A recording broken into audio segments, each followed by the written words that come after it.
Good evening, everybody. It is March 27th, 2024. I will start by reading our new vision statement. The Ashland Public Schools strives to be a model district that creates a culture of inclusivity for our diverse students and staff who feel safe and supported, are empowered with the academic and social emotional skills to pursue their chosen path, and embrace their roles as positive contributors to local and global communities.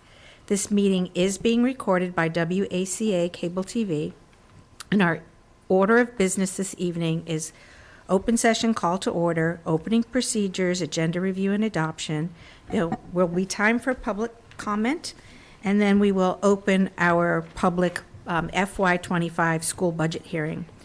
Next would be the Student Opportunity Act Plan, accept collaborative agreement modifications, appointment of a school committee member to the Driscoll Scholarship Committee, assistant superintendent's update, warrant approvals. Consent actions include gifts and donations, minutes from March 13th, and then we will adjourn. So I will take attendance and ask if everyone's okay with the order of business. Marcy? Yep. Tina? Yes. Yes, and we have Paul Kendall and Mark Terry are absent this evening, but we do have a quorum, so we can move forward. I will start by asking if there are any members of the public. Prior to us entering into the budget hearing, is there anybody who would like to offer any comment? Mark, I see you. Do you want to make a comment? I'll unmute you.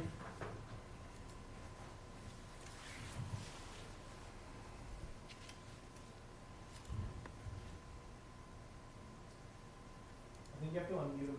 I'm trying, yep.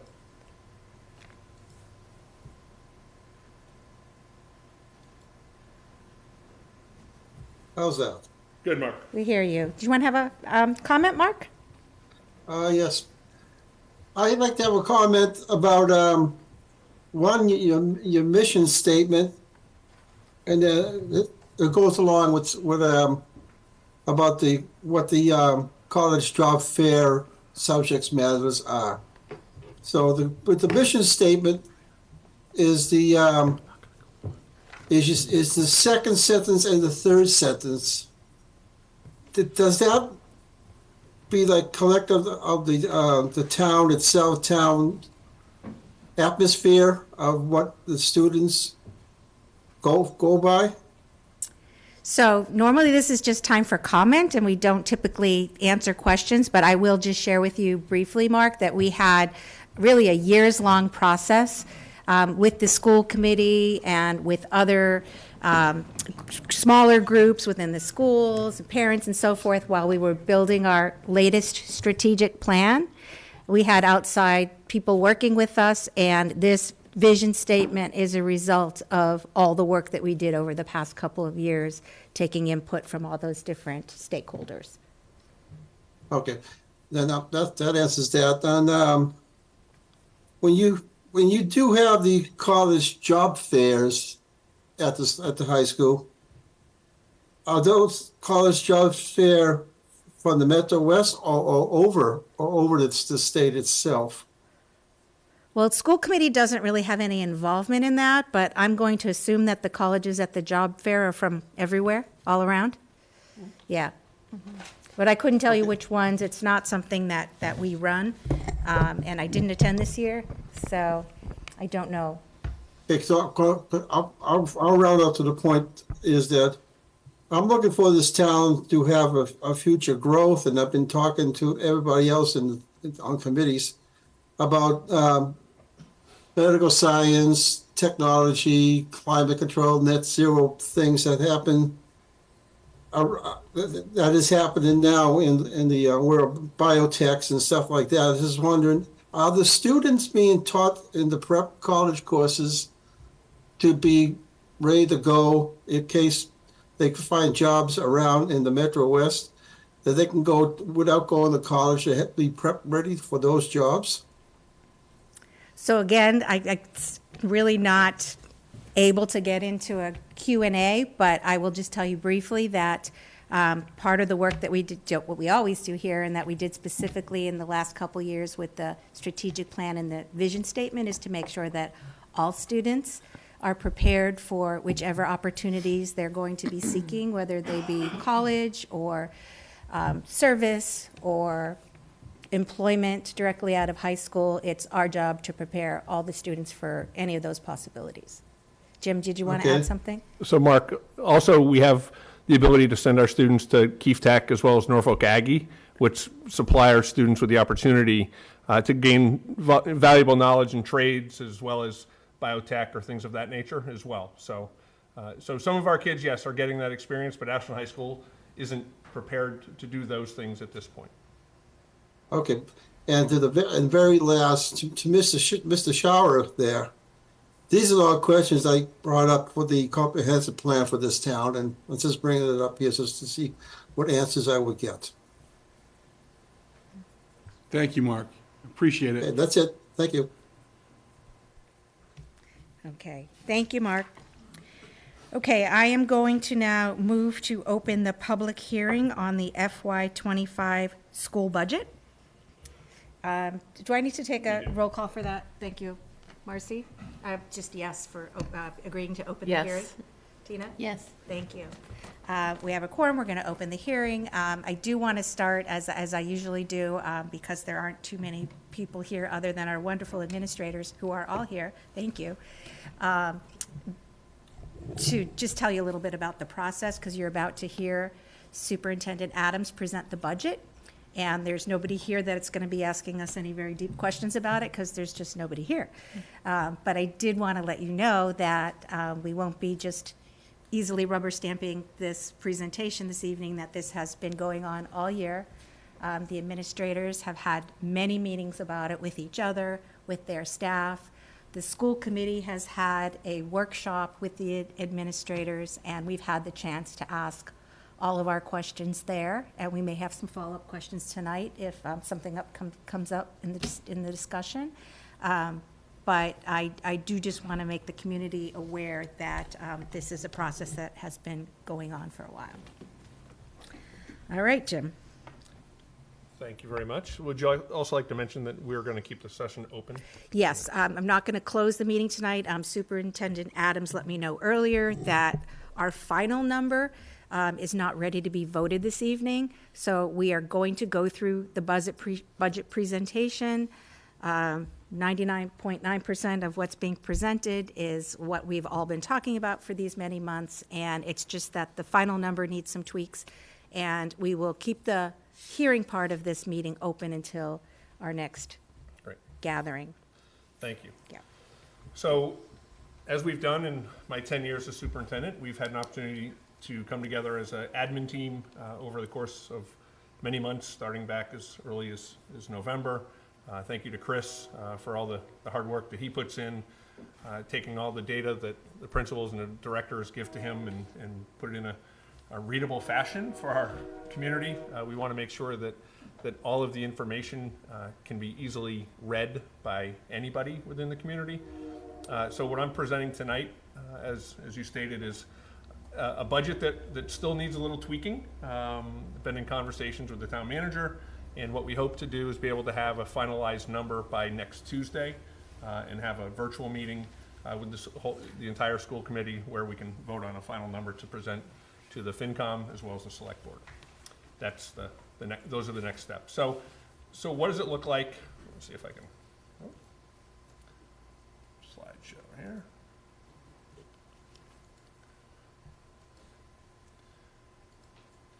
So our guidelines are pretty steadfast in how we approach things. We want to make sure that we have a fiscally responsible budget, that we are maintaining our existing staff and our programs. If we're including new personnel and programs, how are they meeting student needs? How are they tying into our strategic plan? How are they tying into the growth of our district, not only with regard to enrollment, but the changing profile and demographic of our community? We want to make sure that, again, adequate funding and programming does exist. For future reference for folks, we have about 439 employees, 232 teachers, $15,000 is approximate in our in-district cost per student or per pupil cost. And here are our new mission, vision, and core values. everything we do has to tie back to this. So anytime we ask for something, anytime we're looking at our funding sources, we want to make sure our strategic objectives are being met. So we ask that our admin team, when they request something new, that it is tying directly back into the strategic plan. I think that's really important to note, because we're not just asking for something. It's what are the reasons behind the ask. So getting into the nuts and bolts, where are we? So we ended the year in May. We received $40,211,609 as our operating budget, and it was passed at town meeting in May. Currently, the budget as it stands today is $42,142,478. That's about a 4.8% increase over the prior years. As you know, we have a standing agreement with the town that our budget can increase 3.75%. So we're currently 422,000, roughly 423,000 over that number at this time. That's the work that needs to be done with Michael in the town to make sure that we're getting closer to that 3.75 number, which that 3.75 is the 41,719,544. So folks are out there looking at it. It's 3.75% of the 40,211,000. And please stop me if you have questions. I know you've seen this before, but I just want to make sure.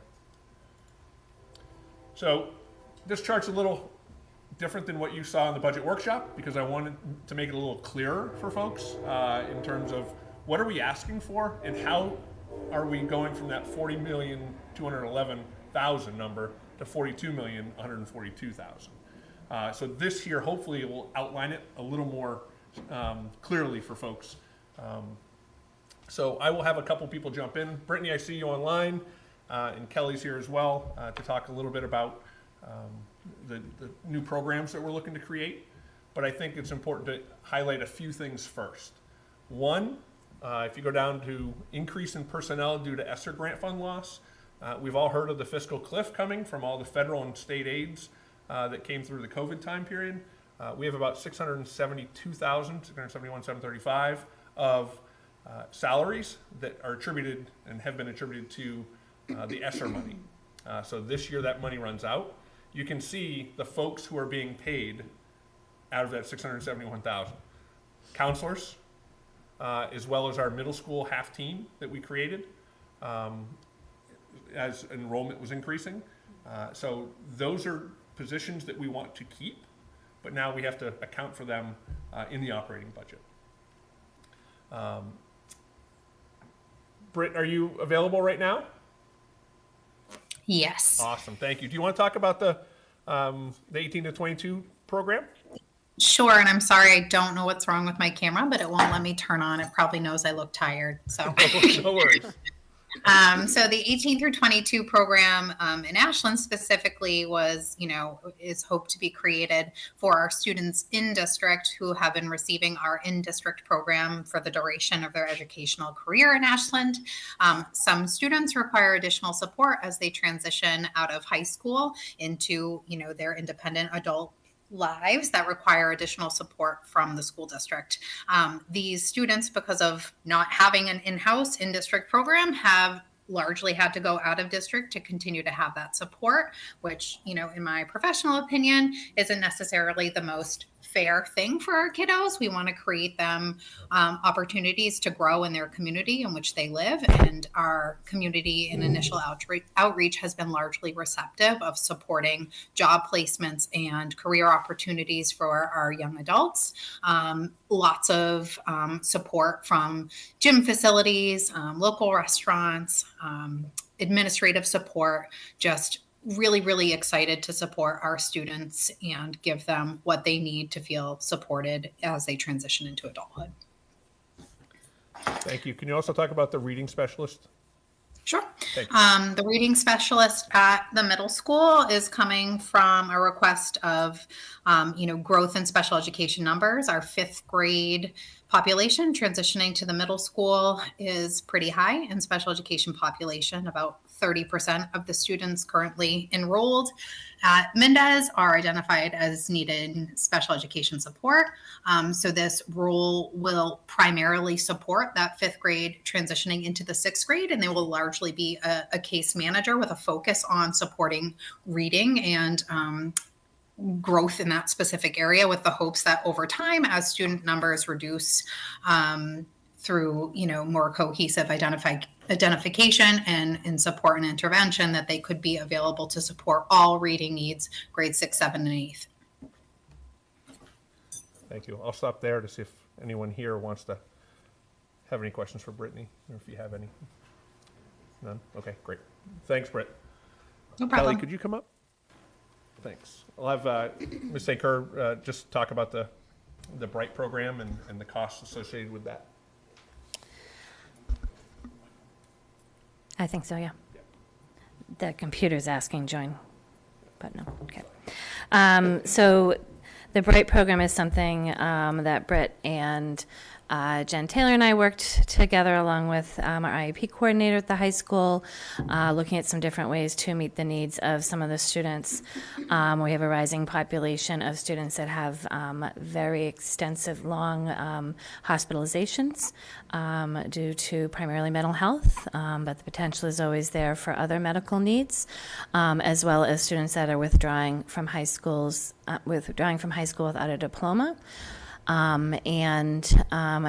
have been looking for creative ways to meet those students' needs in terms of providing them with additional supports and case management for those students that are transitioning back to school after a long hospitalization, looking for a different way to keep them caught up, to provide them with direct instruction, which they don't receive now, within their academic subjects, so that they can stay on track to graduate. And with our students who are potentially looking at withdrawing from high school, looking for ways to be more creative. Many of them we know are working full-time already, and looking at some potential work study credit to build into getting, again, the academic reinforcement that they need to complete their graduation requirements. We know that many of them are just a couple credits away from graduating and are leaving for work, so hoping to be more creative in getting all of our students to a diploma. The Bright model itself has been around for 20 plus years, and the model which we hope to get support from them. They offer a nice system of support when you're starting a program. Their model requires that you have a counselor that works with the families to provide kind of that really wraparound support, not only the academic support, but the other clinical piece of working with students. So our vision is to require that students that are part of this program would also have a clinical component in terms of working with an adjustment counselor around some of the mental health needs that will help them be more successful with the academic piece. And then an ESP is associated with that program as well. In order to help with the case management, we see this potentially falling outside of typical school hours to meet some of those needs of the students that struggle with coming into the building. And an ESP would help with that management of the after school piece. Of coordinating with the classes that they are continuing with within the high school, and any classes where they may be doing online or outside of Ashland High School teaching classes. Questions? All right, thank you. Thanks, Cal.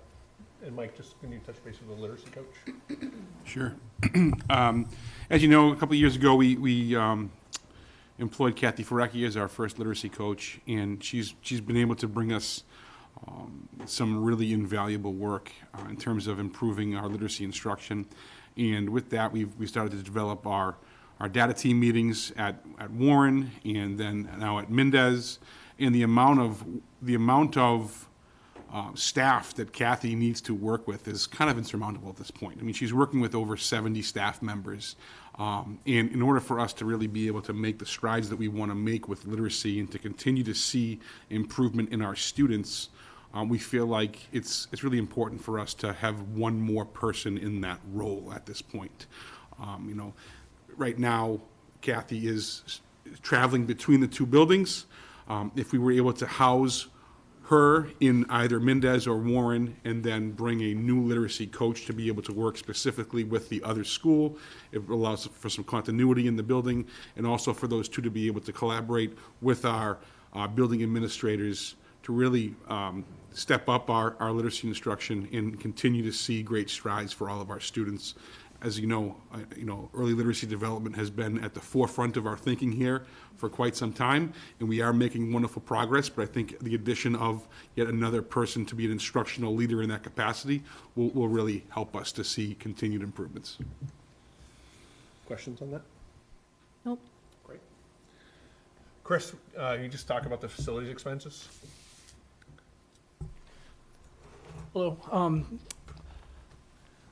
For facilities, we're seeing a few increases. One of the incremental ones would be a rent increase that we have associated with our maintenance team.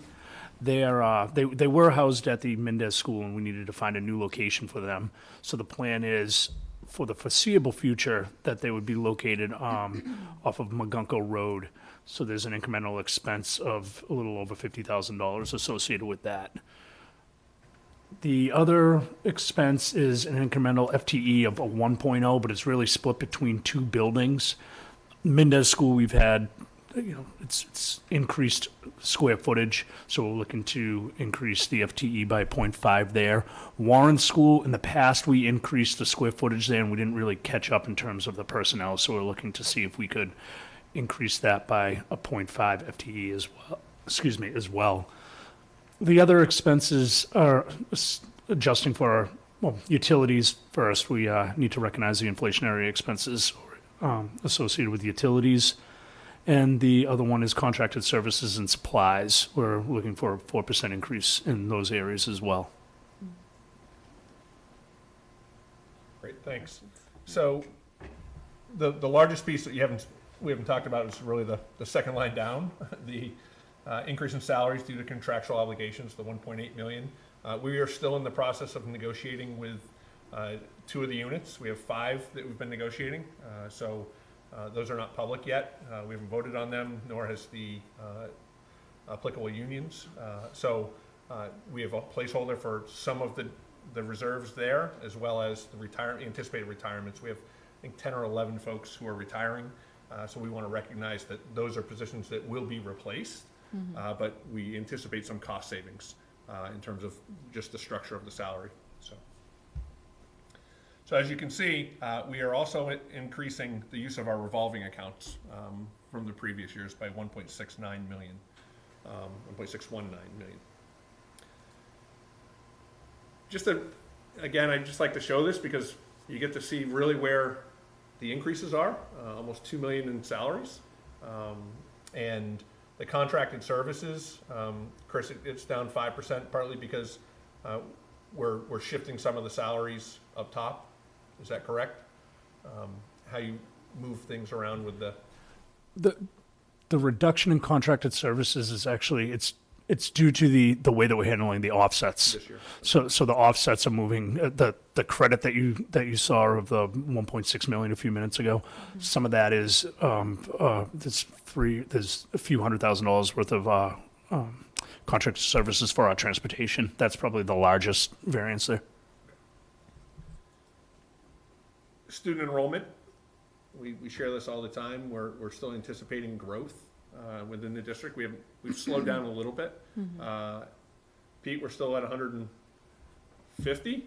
Thereabouts. 150 for kindergarten for next year, which is kind of, again, scary because we're anticipating 205.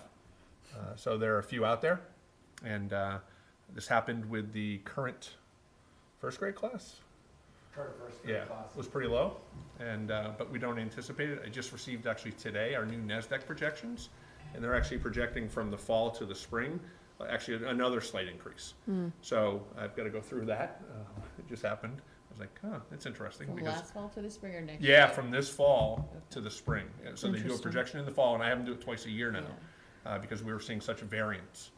So that the spring numbers just came in, and they're still anticipating the 200 plus for the kindergarten. Right. So based on birthing rates, people moving into people moving into town, et cetera. It's scary a little bit, 27, 28, 28, 29, getting up in the 3,000 range. Bless you.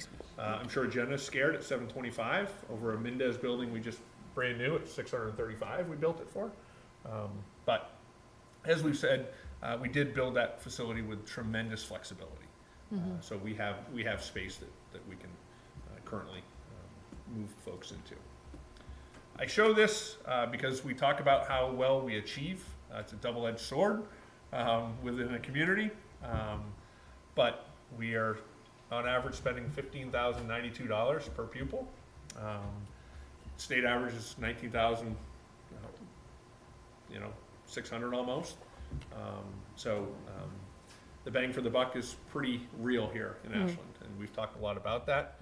But that being said, we are coming up against that fiscal cliff or financial cliff for us with the use of our revolving accounts. We've been able to maintain this for quite some time, at least in my 10 years, but this number certainly needs to increase moving forward.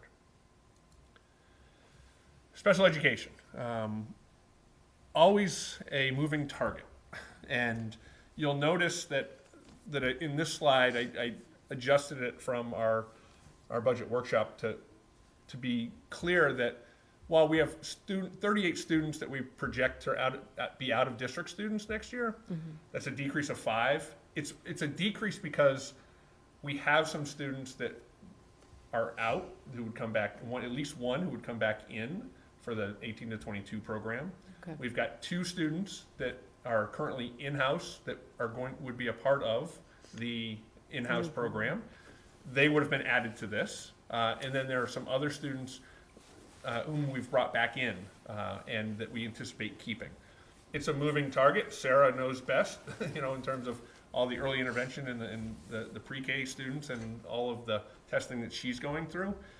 So we settle so early on our budget that this could impact us in June and July with students moving into the community. But I wanted to show the reason to this community why we build programs. I think it's really critically important. And here's just an example. This is the anticipated district savings for us building an 18 to 22-year-old program. In the first year, we anticipate 3 students, and that includes 1 student coming back in, 2 who are currently in our district, and as Brittany said, we've built programs in my 10 years for these students to stay in our schools the entire time. We're not always successful. Some students are better served not in the Ashland Public Schools. That's we recognize that. And then it could escalate from 3 students to 6 students to 9, up to 13 in about 5 years. But to build the program, it's about $202,000.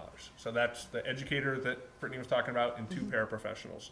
But also spending $25,000 to fix the room, the classroom, which would be in the middle school, to make sure the build out is perfect for their needs. Approximately, if there were 3 students that we would have it except for the 18 to 22, would be approximately $226,000. So the first year's anticipation of $24,000 savings. Obviously, these are estimates. We don't fully know what the true cost will be. And then in year 2, I just want to give another example. We would add another paraprofessional because the numbers go from 3 to 6. So the approximate cost goes to about $250,000, and I took into account a little bit of the COLA increases that are going to happen with the contracts. So again, it's an estimate, but it's a good guess, right? But then add in 3 more students if they had to be outplaced to $450,000. So now we're looking at a savings in year 2 of about $200,000. Again, trying to build programs, keep our kids in. We all believe that we want our kids to be part of the Ashland Public Schools. The 18 to 22-year-old program, part of the Ashland community, working in the Ashland community. We see such a value in that. This is just an example of why we do that. Not only is it great for our kids, but it's financially responsible. Questions on this? Because you have not seen this. I have a question. Yeah, of course. Shocking. And first, I just want to say this is great. Thanks. This is great. I really like how this is laid out. For the 6 students, the cost doesn't double. So are you looking from the 3 in terms of the amount of money we'd save? So does the cost vary to students? So I'm just looking at, sorry, I'm going too fast, but That's right. for the 3 students, we have an approximate cost savings of 226,000. Approximate cost to send them was 226. 226. Yeah. Okay, so then if we're doubling it, Yeah, I could have easily made it 250 or Okay. 400 and, well, it's 452, right?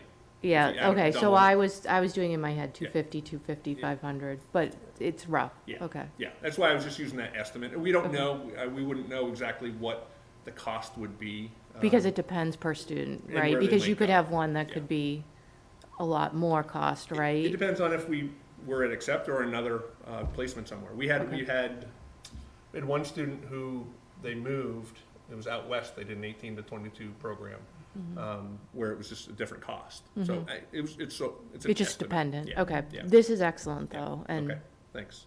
And not to interject, but in addition to depending on where, there's always an increase in terms of tuition at a percentage rate. So I'm sure that's a piece of that increase. yeah. And if it's private, it could be 14%, we never know.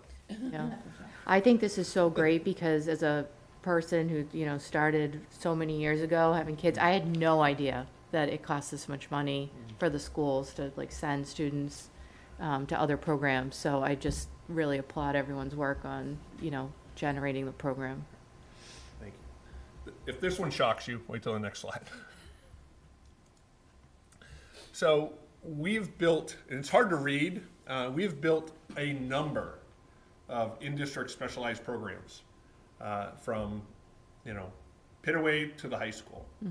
And currently we have 141 students participating in these programs.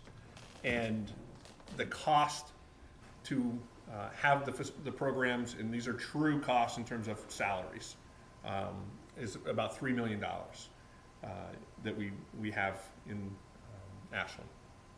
So I try to give a real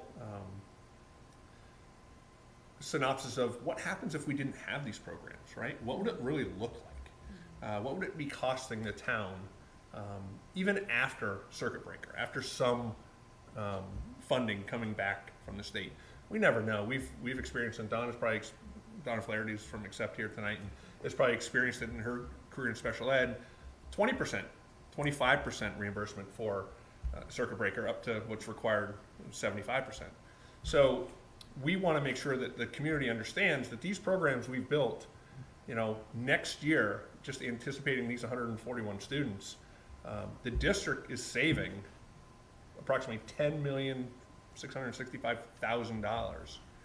If, again, that's an assumption, it's a big assumption that every kid would have to be outplaced, right? But it's sort of the process. I want folks to see why we build programs, not only because we want kids to be in our district, that's the most important piece, but there's a financial savings to also building these programs. So this is, again, this is just a quick analysis of where we are. Questions on that one? No, it's helpful to see those numbers. Yeah, good. So this is where the rubber meets the road, so we can actually balance a budget this year. Is in FY24, we're spending about 1.3 million in revolving funds, and for those who are listening, revolving funds are funds that we pull in for fees and/or circuit breaker from the state, so a reimbursement for partial special education out of district costs. We charge for building rental, we charge for busing, we charge international tuition when we used to have international students, and then we have school choice. Now, school choice, as you know, we've reduced the number of spots because of our enrollment has increased. Therefore, we have less and less, or fewer and fewer spots every year. But we're anticipating spending $3.7 million this year in revolving accounts to make our budget work. That's a significant increase, $2.4 million overall. So, question, yep. But in the last meeting, didn't we choose to repurpose some of those Yeah. funds? So when you were at this same point last year, you really haven't increased 2.4. You found savings that helped you. That's a great point. And I'll show that in the next slide. It's a really good point. At the last meeting, we talked about making an adjusting entry, if you will, for the accountants out there, but to say that we were utilizing funds from school choice funds, for instance, say $100,000, I'm just using an example, $100,000 to cover a salary of someone. And we had significant savings this year because we haven't filled all of our positions within the operating budget that was passed at town meeting. Therefore, we don't need to use the $100,000 that we had allocated, and now that $100,000 can be appropriated for next year. So that's what's happening. So all of these, actually, school choice, building rental, transportation, and international tuition, all of those had funds allocated for the FY24 budget that we didn't need to appropriate. So after the savings that we've had, that's a good point. So yes, this number would have looked a lot different, and this is what it would have looked a lot different. Oh, So, yeah, sorry. that's all right. Stole your thunder. No worries. So our beginning balance anticipated is almost $6.4 million. That number would have been 4.2, Chris? Yeah, what, 2 Yeah. 2 million less. Yeah, 2 million less. So that's what we would have started the year with, had we not been able to Repurpose. reallocate the funding into the general operating budget. We have anticipated revenues of next year of 2.1, and the one thing you'll notice is there are three numbers that are consistent. The 1.5 million in the circuit break for anticipated revenues, projected end balance, and the budget offset. We don't know what we're going to get during fiscal year 25, which is really reimbursement from fiscal year 24. So we're just being pretty conservative and saying we're going to get about the same amount of money. We don't know, so this will have to be adjusted as we go forward. Everything else is staying pretty status quo. The international tuition will be used up. We will not have that in the future. You'll notice school bus revolving, we're not increasing fees, we're keeping everything the same. School choice, we anticipate, years ago that was almost $500,000 a year in revenue. It's starting to decline. So as we go forward, that 4.7 million is what we're looking at for available for FY26, even after the huge spending of 3.7 this year. Does that make sense, everyone? Yep. Okay. And for those people out there, school choice we can use for any purpose. Okay, anything else has to be specific. Circuit breaker, special education, building rental for buildings, maintenance, facilities, school bus revolving for transportation costs, etc. So the one question you all ask of our admin team, which you did at our last meeting, was what are we not funding, and what does it look like beyond FY25? And this again is a pretty conservative number, but there are teaching positions that we're looking for. There's additional, the turf needs to be replaced at the middle school as well as at the high school. Most recently, the fire alarm at the high school, it's been going off 15 years, I think, Kelly, right around there. Every day it just beeps on us. There's, we've spent a lot of money from an electrical standpoint, but it needs to be replaced and serviced. That's a $425,000 price tag that Chris and John Murray are working through, and we're going to try to figure out how the funding will work to get that. But again, safety first, right? We want to make sure that that we're meeting the code set by the Ashland Fire, state as well. Boiler replacements, roof replacements at Pitaway, as well as the high school. So modular replacements. So it's about a $5 million price tag if we wanted everything this year. So it's pretty significant. The modular replacement, Pete, we've had those 10 years. Is that right? 10, Mike? Yeah. And they had a 5-year lifespan when we bought them because they were already refurbished. So that's really where we are. What's next is not closing the meeting, making sure that on Tuesday of next week, we will have a final number to vote on. I do anticipate it getting closer to that 3.75% that the town is asking for. There are conversations being had to discuss the use of our special ed stabilization fund and how much we can withdraw from there to help offset that delta, as well as, we will certainly look at the variables of out-of-district costs, students that we're conservative again in our approach, saying, okay, we think this kid might need to be outplaced, but as we move throughout the school year, they're settling in, they're doing okay, we may not need to. So the clarity is coming. I know in 5 days you're like, how much more clear are you going to be? But every day, Brittany and those who work in that special education field will tell you, just every day is a new day, and we just don't know what is going to happen. So we have to be a little flexible with that. So we will have our numbers sent to the town next week, and then we'll have a process from there, the select board and FinCom. For a May 1st town meeting this year, I believe. I was just going to ask the date. Yeah, it's May 1st, if I'm not mistaken. Questions? Chris? Can I make a quick comment? You- Sorry, I said whatever you wanna do. $2 million less on that other revolving account is actually 1.4. I apologize for misspeaking Okay. on that slide. Going back to last week, it's the conversation that we already had. Yeah. Oh, they not adjusted? No, it was my fault. okay. I said out loud Oh, okay, I got you. 2.0 and it's I got really it. 1.4, so I apologize. Fair enough. Good. And that's that. Okay, good, And- thank you. We're going to keep the hearing open, as we discussed in the beginning. Can I ask, actually, the admin team, you're welcome to leave. But also adjust, Thank you. adjust the order of business, so Donna Flaherty from Accept can present before course. Mike does the SOA. Sure. Get her out of here as well. She's got a long drive home as well. We have consensus for a change in order here? Absolutely. Yep. Thanks, everyone. I'll pull that up, Donna, the slide. Have a good one. Thank you. Thanks, you. everyone. Appreciate it. Hello. Hi. Thanks for having me here this evening.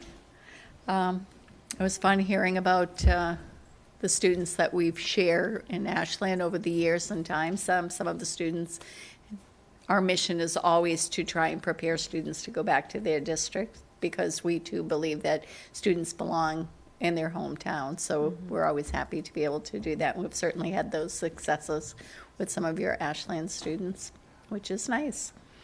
So I came here to kind of talk a little bit about, so Accept Education Collaborative is one of 24 collaboratives in the state. So I thought I'd just kind of talk a little bit about what a collaborative, particularly for your listening community. So a collaborative provides services for their member districts, and we utilize our business managers, the curriculum instruction, assistant superintendents, and the directors of special education as sort of our guide to focus our initiatives. Every region where Metro West has some different needs. So the services that we provide to our 16 member districts, of which Ashland is one, includes special education programs, specifically social emotional learning, autism. We have students with intellectual disabilities. We provide language-based learning, SLD. So a number of areas that we have programs targeted for pre-K, 3 years old, straight through to students that are 22 years old. And our mission and goal, as I said, is always, to the best of our ability, have the students return to district. If not, to the best of our ability, what does life look like once they leave Accept, right? And they become adults, whether it's high school or it's at 22 years, as Brittany and Mr. Adams were discussing in regards to programming. So other things that we do is we provide special education transportation for, do you need me to lean in? Okay. 7 of our 16 member districts, which Ashland is one, so we provide the out of district transportation for those students. We also provide home-based services for parents and students who have autism. We provide school behavioral educational consultation and assessment services. We do that in the home, or we do that within school districts. Sometimes parents are looking for that third party to provide an assessment, and we do that kind of work as well for schools. We do lots of external professional development. We create professional development specifically for districts. So, for example, Ashland might want to hire us to develop, specific areas or all their professional development for the year. We have educational technology, online high school classes, which Ashland also utilizes us for that, and the software security. We do Medicaid reimbursement, which I believe Ashland is one of our customers as well as grant writing. So those are all the services right now that we do, and we're always working together with districts to ensure that if there's anything else that would make life a little bit easier that we could collaborate on, that we do. So that's kind of a collaborative in a nutshell. We are turning 50 years old in the fall, so we'll be celebrating 50 years of being in business and providing services for communities, students, and families. One thing that it's always nice is when another district is interested in joining. So we sort of expand our wealth of, having the superintendents tell us what they need, as well as other leadership members telling us what they need. So what I'm coming to about now is we have to amend our collaborative agreement if we're going to include Westboro, who specifically is the district that is looking to join us. We did have 2 districts that wanted to join us, but in thinking in terms of what's best for the collaborative, what's best for the districts that are already members, and what can you provide, the decision was made by the board, with some input from me as well, that Westboro we were going to accept in the other district that we're going to have come back later. So it's not like we just have everybody come. We want to make sure this is going to be a true partnership and that they really want to participate, because it does require time of your superintendent to come and participate at our board meetings, budget hearings, and other different areas. So the original agreement that they had was made in 1976. The most recent agreement was back in 2015 when I believe it was Wellesley and Needham. It was Wellesley and Needham had joined. So we had to go through the process then. On the next slide, we can talk a little bit about what the process is. So basically what happens, it's really like a year-long process. We start with the district that is interested in joining us. They come to the board meeting, their superintendent, the chair of their school committee, and sort of present their reason for, like, why do you want to be part of us? Why do you want to join us? And the board is able to ask some questions about that. Then they take a vote to say, do we want to move forward? If they get 2/3 of the sitting board members saying yes, we move to the next step. The next step is coming to your school committees and having a conversation with you so I can answer your questions. We can talk about the rationale for it. And then we're looking for a simple majority of school committees, when we have 16, that would vote yes to include this new member. And that's why it's important that I want to share with you that, really as a board and as a collaborative, we really vet out who is going to join us, because there is a financial impact for the collaborative as well. Over the course of 2 years of being a member, you get a 20% discount for all the services, whether it's tuition for your students, the transportation, the professional development. So, that's I don't want to say a hit, but it impacts the bottom line of running the collaborative, basically. But for us, that's why it's so important to ensure that they are going to participate. And finally, when we're done, we have to rewrite the collaborative agreement so that we have some updates for you, and we can review that a little bit. Then it goes to the Commissioner of Education, and he or she makes a final decision as to whether they're going to sign off, which they do. But so the changes that we made, again, there weren't a lot of substantive changes. I would say there was a lot of wordsmithing and sort of updating things based on some of the subtle changes that were made to the law for one reason or another. But, the first section, of course, includes Westboro as a member district. The second are the conditions of the membership. So what we did is, again, the importance of the superintendent participating in the work that we do. We wanted to really kind of beef that up a little bit to really ensure that people understand this is a commitment. This is your collaborative, this is your decisions, and you need to have an influence, whether it's over the budget or the program services. So we beefed that language up because We've had a few issues over the last few years, you know, whether it was COVID or not, but we just want to make sure that that level of importance is really there. The general provisions was removed from the table of contents as we don't need that any longer, so that's just a delete there. And then we replaced the date. Again, the wordsmithing by some of the DESE representatives. So really, that was all the changes that we have in there, and the primary one being just to add Westboro. So the next step is a vote of the school committee and then a signature of the school committee chair. I think Jim has the paper that we can forward to me later. But do you have any questions about what we do or anything about the amendment? I mean, obviously you've thought this through and determined that this is best. And is there anything other than the discounted or loss of revenue for the next couple of years? Is there any other reason why you wouldn't want to do this? So there is. Hypothetically, I can talk about why maybe you would say no to one and yes to another. So again, the importance of having the superintendent come and the chair come and really talk about what can you contribute to the collaborative, what you can contribute to the members that are there, because the members don't just come for the board meetings. It's a real collection of professionals who bounce ideas off of each other. They work together as well and contribute to the work that we do. And the same thing applies for our job alikes, which would be the assistant superintendents of curriculum instruction, special education directors, business managers. You know, they all come, they work collaboratively together, sometimes on new initiatives that they're creating. So, you know, we're really looking for people who are going to participate. And maybe you have a superintendent who is leaving in their third year of their contract, and so you don't know who's going to be there, and you don't want to make an agreement with somebody who's not even the superintendent yet, because you don't know if they believe in collaboratives or wanting to participate. You know, same thing with the school committees. You want to make sure that you have a good understanding of why a school committee would want to be part of this as well.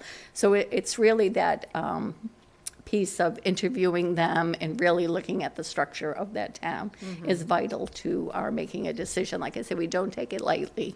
And we did accept one and we rejected another, so. Thank you, that's helpful. Yeah.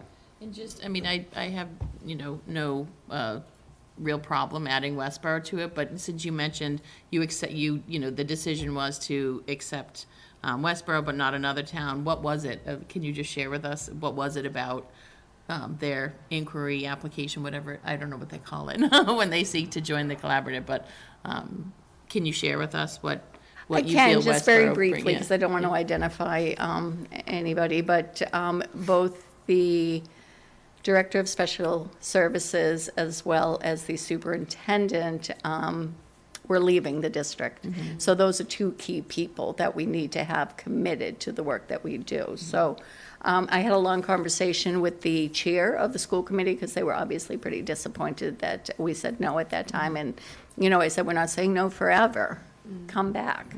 You know, come back, bring your new people, have a conversation with us again, and we'll make another decision potentially. So. I'm actually more interested in what is it about Westboro? Like what are the factors? Because I'm not familiar with the discussion. What are the factors that make you decide to say yes to a district? Sure. Do you want to? Sure, I can handle part of it as well, because what Donna's presenting is, you know, Westboro and any other district that has come before the board. And when I say board, it's all superintendents of the collaborative district, right? So we're intimately aware of the reputation of a district, their needs within their district, but also what they can provide to the collaborative as well. And I would say Westboro is a very similar community to the other towns within the collaborative. Say one city, right, Framingham. So, and it's that central, you know, Metro West community that we felt really comfortable with. That it's a district that has everything together. While Amber is retiring, it is what, but she wasn't Unexpected surprise. Right, yeah, it was, but there's been consistency in leadership in their district for a long time. And again, she's been coming to the meetings for a year and listening, and not a voting member, but someone who was there providing insight. Right. So, yeah, those are the things we're looking at least from a board standpoint. How are they going to benefit all of us? Right. And, you know, so. Yeah, we were just impressed with Yep. the presentation from, the people that came, the 3 people that came in on the interview, and they're very creative in their approaches to education and students, so we thought that would be a great benefit for all of us. Thanks. Anything else? So what we need is just a vote to approve the amendments and allow West Berlin to collaborate. You guys are gonna be I tag was just teaming gonna all say, night. I'll make a motion to accept the, accept collaborative agreement as presented. I'll second. All in favor, Marcy? Aye. Tina? Aye. Aye. All right, Done. thank you. Thank you. Have a good Thank evening. you. So the next item of business is the stupid. Oh, A little slip there. yeah. The Tell us how you really feel. right? I blame Jeff Marsden and Armin Pyers for that. The Student Opportunity Act, which was a law passed in 2019 that really was about adjusting the funding formula for the schools around Massachusetts, and ever since it was 93 was the last time they adjusted everything. It's not always related to just Chapter 70. So I want to be clear, it's not just the funding formula. It's more resources are being put into the schools from the state. And what they want us to do is to have a plan to look at students and our students who are not achieving at the highest level they possibly can, and or are identified at the state level of having barriers as well. And what we've done basically, and Mike is what we're sharing here, is it really is just an extension of what we consider all the work we just did for our strategic plan. Now, if you talk to DESE, they would say, well, we don't want your whole strategic plan. We want you to identify a few indicators that you're going to focus on over the next 3 years. So this is our second iteration. We had a plan 3 years ago, and we would come back to the school committee each year and say, we need to modify our plan. We will, without a doubt, have DESE's input 4 or 5 times. We have to present this to them through a board vote here by April 1st. And then DESE will give us feedback and we'll change it. I think it was 4 times the last time. And it's not, they actually give you a funding formula to determine, they don't want you to say $1 million is additional funding from the SOA, right? They don't really say Fill it out, specifically, right? But they give you actually a formula to say you can figure it out if you want. Ours is 0 this year. It would be a 0 increase just on the SOA. But that being said, everyone's still required to fill out. And I think it's a good exercise. It's not, but it's work we've already done and you've already seen. Right. So I'm going to have Mike just walk you through a little bit of it. And it does just require the school committee approval to submit the SOA. Okay. Yeah, so essentially what they really want us to do is look at our data and figure out, along with the data that the state provides, where are our lowest performing students, and are there any significant disparities in the performance among our students. And as you know, we've already identified some disparities among our students, and it has been included in our strategic plan. So what you're going to hear today is really nothing different than what we've been talking about for the last year as we've developed that plan. But they ask that we focus on 3 specific areas in which we are going to work to make specific improvements in what we are doing, with the goal of trying to improve the achievement data for specific subsets of students. So for instance, focus area 1.1, And there are a number of things that we can choose from, but we decided to choose these 3 focus areas. So 1.1 is promote students' physical and mental health and wellness in welcoming, affirming, and safe spaces. We are going to specify that enhanced support for SEL and mental health. As you know, that's been part of our strategic plan. We have talked about how we have specific goals in our strategic plan to ensure that every student has a safe and trusted adult in each one of our buildings. That's one of the ways we're going to ultimately try and measure that data. But there's also a number of other things that we're doing in terms of looking at our DESA data that we've talked about, that Jen Cutler has discussed with us. I'm sorry, Jen Taylor. I'll probably do that for the next year or so until I get it right. But Jen Taylor has discussed with us. So we are going to continue to commit resources, time, and energy into ensuring the social emotional well-being of all of our students. Focus area 1.2 is to implement a multi-tiered system of support. You'll hear the acronym MTSS a lot over the next couple of years. We've already started talking about it. We've still got a lot of work to do to get there and to be doing it appropriately in the Ashland Public Schools, but to develop those systems of support that help all students progress both academically and in their social, emotional, and behavioral development. So the specific way we're going to do that is through comprehensive tiered support. So we are going to be continuing to work to fully implement MTSS in all of our schools. Specifically, one of the things that we've started to do is work with that S3 team that we've spoken of. That is the state grants that we were able to get to work with the Warren School. They are sort of our pilot school right now. They're improving their data team process. They really have been the folks who have been streamlining the intervention process for us. Again, another reason why the additional literacy coach is going to be important, because that was going to help to streamline more literacy interventions that will specifically impact student achievement data in the area of literacy. But it's not just about academic achievement, it's also about what are we doing for students socially, emotionally. And when we have those MTSS meetings, we're able to put together specific plans for students academically, socially, emotionally, give them additional support with our counseling staff and our psychologists, and just make sure every student is getting what they need all the time. And the final focus area is to develop a coherent and holistic range of programming that is responsive to the needs and interests of diverse learners. And we are really focusing on effective programming for our multilingual learners.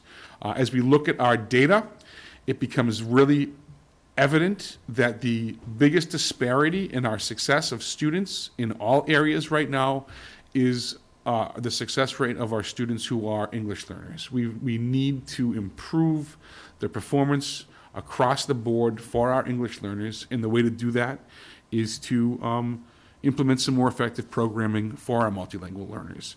One of the things that Christy Arnold is doing, and I'm not sure if she's still with us or not, but she's implementing sort of a new way of looking at everything we're doing. So it's the Castaneda approach to sort of do a assessment of our English language programming right now. And she's gathering data to see, are we making sure that we're doing everything the right way for all of our students? So we have specific goals. I'm not going to go through all the data analysis. You've seen that already. You know that we have specific data that we have looked at. This is all directly from our strategic plan. It's nothing new. So I'm not going to spend the time going through all of that information. But what I will say is we have specific target improvement goals that are within the context of our strategic plan that is going to help us to focus what we're looking to improve upon. On top of these 3 goals, we're also adopting the 3-year improvement targets that are established by DESE in terms of our lowest performing students groups. Now, we've identified that our lowest performing student groups are our English language learners, as DESE has as well. I only bring this up because I have to make a phone call to DESE to make sure that we're both on the same exact page in terms of the achievement scores. I saw a little bit of a discrepancy in what they supplied for some data and what we have, so I've got to make sure that we have everything correct.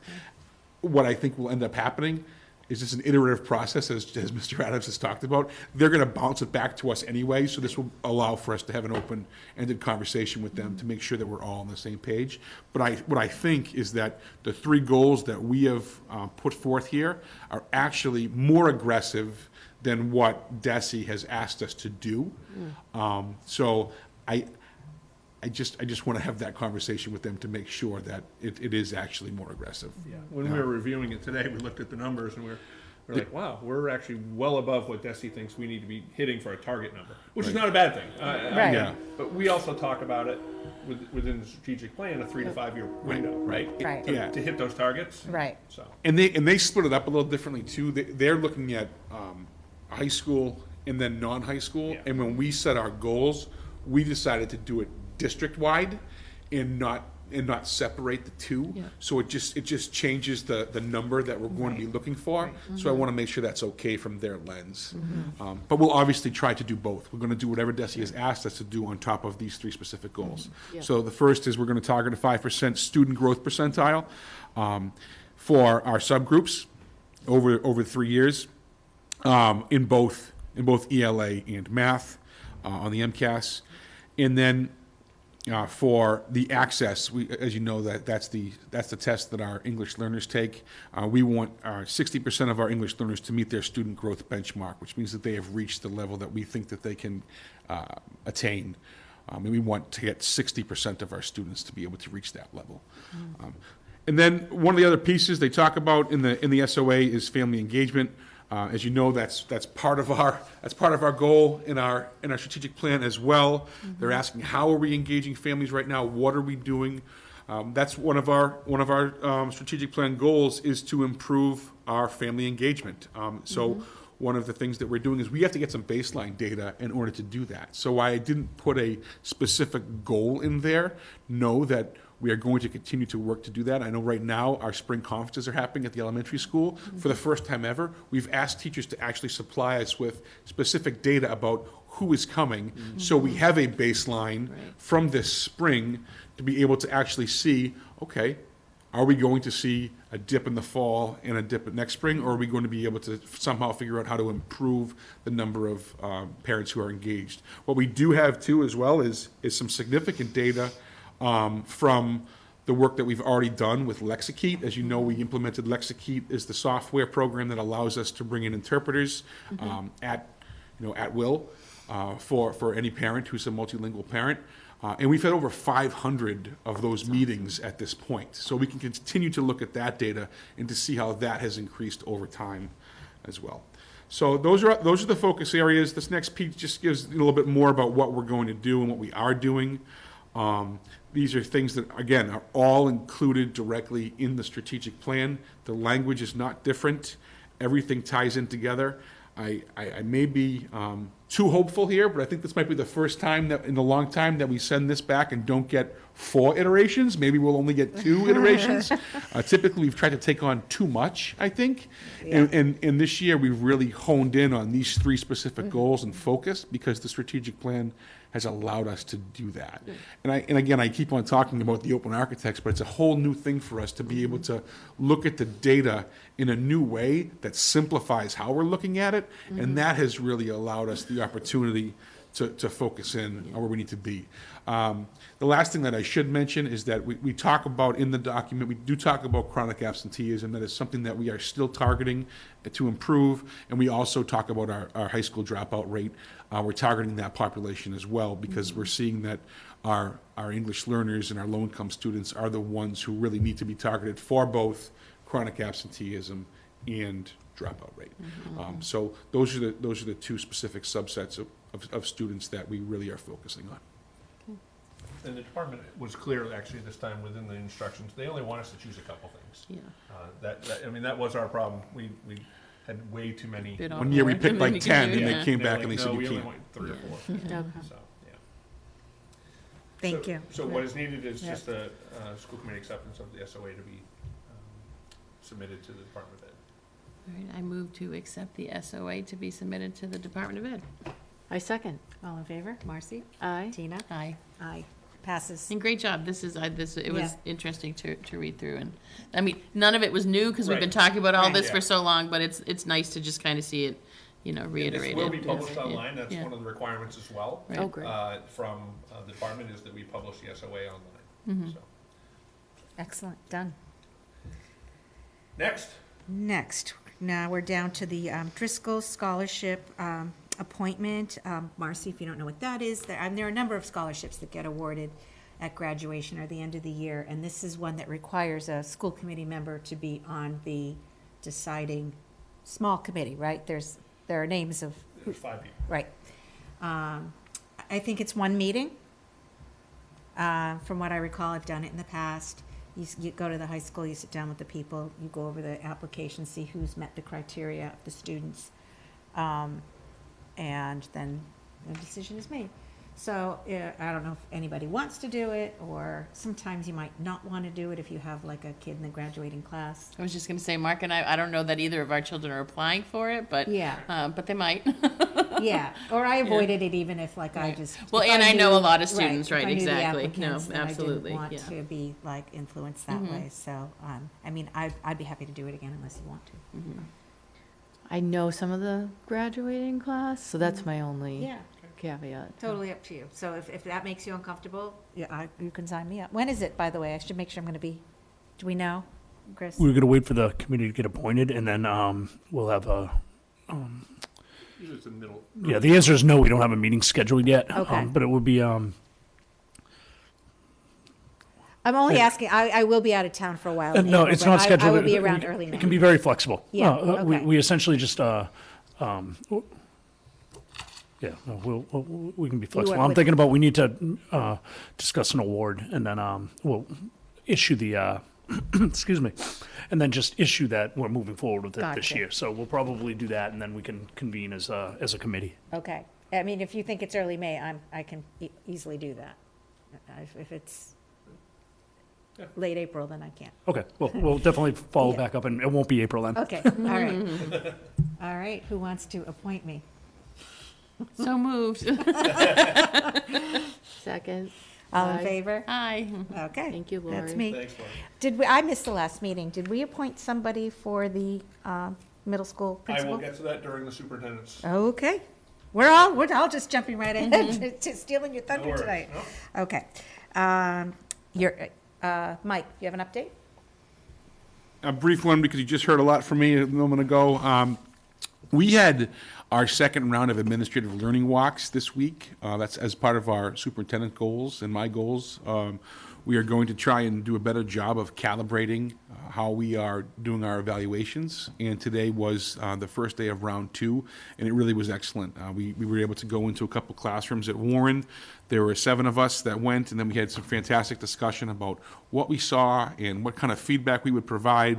And when we talk about the feedback, we're always talking about specific commendations that we have for the teachers, as well as recommendations. And then we had a good discussion today about wonderings and questions as well, and how we want to try our best to do a better job streamlining the way in which we are providing that feedback within the context of our teach point observation data.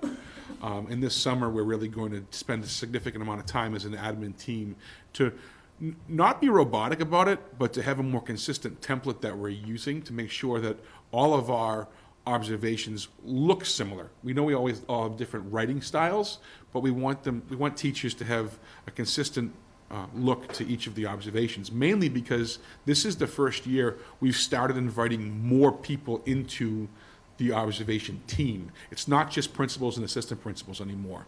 Now you could have 4 different folks evaluating in any given building, because we've got our team chairs that are now doing some evaluations. We've got Christy Arnold doing evaluations, Jennifer Taylor is doing evaluations, and Brittany is doing evaluations along with our deans, assistant principals, and principals. And the conversations that we're having have really been valuable. The next one is tomorrow, and then we have another one scheduled on April 3rd, and then we have round 3 of these that are going to be happening, I believe, in May. And then we'll have a really, hopefully, a really in-depth discussion about all of this summer when we get together. But the discussions have been pretty rich, and I've enjoyed it. And I think that the principals and directors and APs have enjoyed it as well, so it's been great. Always nice for different principals to be able to go and see what's happening in other schools as well, and it's nice for them to get that. We had a great professional learning day last Friday, highlighted by some work that was done at Warren in terms of the trauma-informed practices that Jen has brought to our district, and she and Pete met with staff to bring that forward. I know we did some great work with culturally responsive education practices at Mendez. And then Sarah worked with an outside consultant about some responsive classroom techniques, and I know there was some significant teamwork that was done in terms of some collaboration for different teams among ISSPs at the middle school, and some departmental work that was done at the high school. Spring conferences are happening right now at the elementary level. I actually ran into Marcy today on the way to hers, so spring conferences are busy happening. And for our secondary students, term 3 grades close next week, so I know that the students are busy making sure. Yeah, I saw that email out and they remind us, and my goodness, it means the year is winding down. And MCAS has begun. The high school students were taking them this week, and our middle school and elementary school students are getting ready to take them in the coming weeks. We've been making sure our infrastructure is all in place, doing test runs. Everything right now, knock on wood, is smooth, and we should be ready to go. Great. Wait a minute, you didn't mention the master reader. I'm very curious to hear about literacy night. Oh, so I was not at literacy night. I know literacy night is always a was that not part of literacy night? Yeah. No, so as part of the literacy week, yes, I was lucky enough to be invited to be a master reader. I don't think it was ever really a mystery of when it was me. The students were all pretty clever. They knew that I indeed was the panda. That's awesome. That's But we unmasked ourselves last week at an assembly, and it was really fun to be up on that stage and listen to the kids cheer. They had a great time. It was the highlight of my week, listening to them give us a nice round of applause when I took that panda mask off. That's cute. Thanks, Mike. Jim? Sure. So just a couple things. One, I just want to extend congratulations to Esmer Casas and her family. They had their baby over the weekend. Oh, nice. So she will be out until July 1, but everyone is healthy. That's great. And that's exciting news. Wonderful. That's So, exciting. Oh, that's great. Then the next big thing on the horizon for us is our middle school principal search. And I'm not looking for the school committee to appoint anyone, but if anyone is interested in participating, they just need to let me know. The process will begin on next Tuesday, 4 o'clock. We're just having a get-together to discuss what's happening. And then the following week will be some interviews. We have currently 12 candidates. All right. I guess as of this morning, we have 12 candidates. Mike and I will be doing we'll take the process of looking at them all and seeing who one is qualified to, might be worth interviewing, and we'll bring those to the screening committee. Jim, do you know, do we still, I know in the past, like, we had policies that said who had to be on the committee. We do for certain positions. Yeah. For central office positions. Okay. And we've added, I want to be clear, it's not a committee to elect someone. Right. We've always included a school committee member. There's not a policy that states specifically who has to be on the committee. Okay. But we've always Because we used to included have that ASPAC, with we've always something. Yeah. For central office. Like, I was we on have. Jenna's, so I Yeah. know that we've always had, We've I always don't. done it. The reason why I'm asking, if the decision is to move forward without a member, it's fine with me. No, I'd like a member, but- But I think we need to, don't we need to formally appoint somebody here? I don't think, I think in order for us to agree who that's gonna be.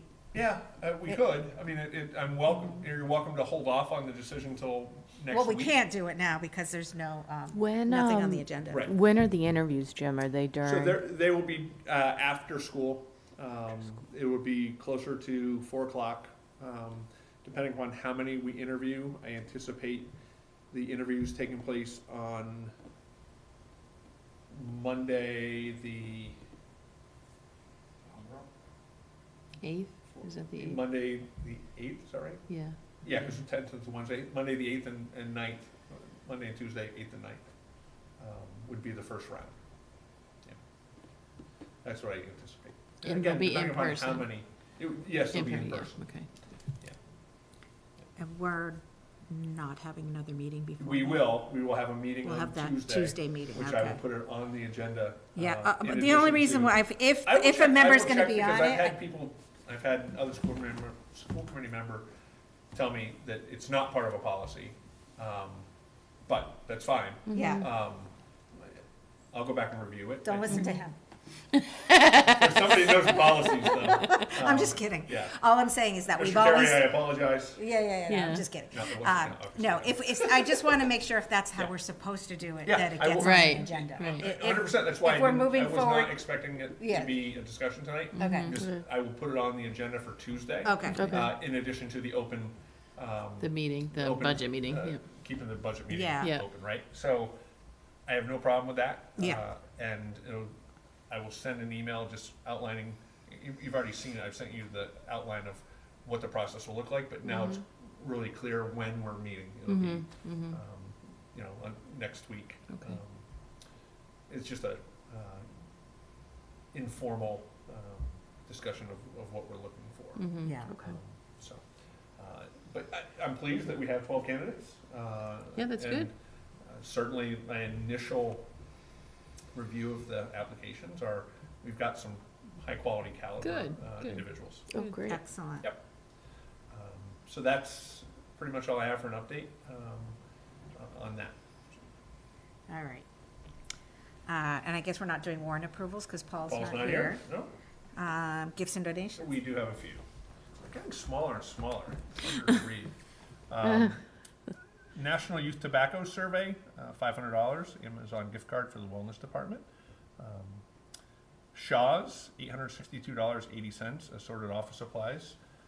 HS Student Council, there are a number of them, and their supplies for the departments of English, Science, Math, Social Studies, and Unified Arts, in the amounts of $272.61, $285.91, $288.92, $294.31, and $259.30. Power cords for connect computers to the system in the auditorium. New cords, $131.80. Student Council donated this. And one more Student Council donation to the World Language Department of $277.78 for a total of $3,173.43.